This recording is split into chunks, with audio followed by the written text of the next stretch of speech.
অনেক রকমের ভর্তা আর সাথে যদি হয় আচার তাহলে কিন্তু খেতে মন্দ না। খিচুড়ি দিয়ে কিন্তু ভর্তা দিয়ে খেতে খুবই ভালো লাগে। তো আজকে দুপুরবেলা একটু ভর্তা করলাম কয়েক রকমের, আর খিচুড়ি রান্না করেছি। তো ভর্তা খেতে আমার অনেক পছন্দ। মাছ মাংস দিয়ে কিন্তু ভর্তা দিয়ে ভাত খেতে বেশি মজা লাগে, গরম গরম ভাত। আর খিচুড়ি দিয়ে খেলেও অনেক ভালো লাগে। তো আজকে খিচুড়ি রান্না করেছিলাম, সাথে কয়েক রকমের ভর্তা করলাম।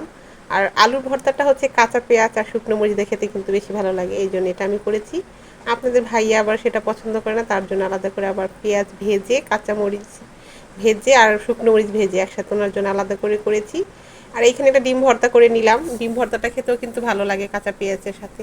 আর সবচেয়ে পছন্দের ভর্তা হচ্ছে এটা আমার, বালাচাও ভর্তা। এই বালাচাওটা খেতে কিন্তু ভীষণ মজা। যে যে খেয়েছেন তারা তো জানেন, আর যারা এখনও খাননি অবশ্যই ট্রাই করে দেখবেন। বালাচাওটা খেতে সত্যি অনেক মজা, এটা খালি খালিও খাওয়া যায়। আর এটার মধ্যে ধনিয়া পাতা দিলে আরও বেশি ভালো লাগে। তো ধনিয়া পাতাটা সেদিন ছিল না, এই কারণে দিতে পারিনি। আর এরকম করে ভর্তা করে খেলে খুব ভালো লাগে। আর ঝাল ঝাল করেও করেছিলাম। তো এখানে 4 রকমের ভর্তা করেছি। আর এই যে এখানে ডিমের ঝুড়ি করেছিলাম, আমার মেয়ে ডিম ঝুড়িটা খেতে খুব ভালোবাসে। আর কয়েক রকমের ডাল দিয়ে খিচুড়িটা করেছিলাম।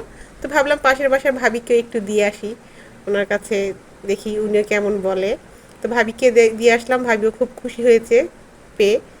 খিচুড়িটা খেয়ে উনি বলেছে অনেক মজা হয়েছে, ভালো লেগেছে শুনে অনেক।